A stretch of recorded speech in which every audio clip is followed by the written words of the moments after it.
Как на вашем смартфоне включить автоматическую очистку оперативной памяти? Зайдите в системное приложение «Безопасность», справа сверху шестеренка, пункт ускорения, заходим. И вот очищать память. Есть такая настройка замечательная.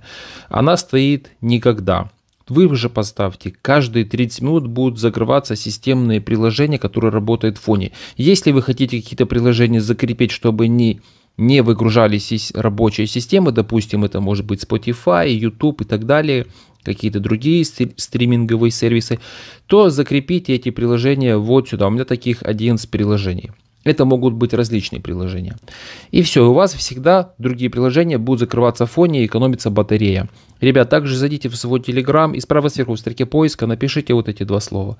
Переходите на канал Святая Иконка, присоединяйтесь. Тут лучшие классные топ-подборки классных премиум приложений для вашего Android смартфона без рекламной версии.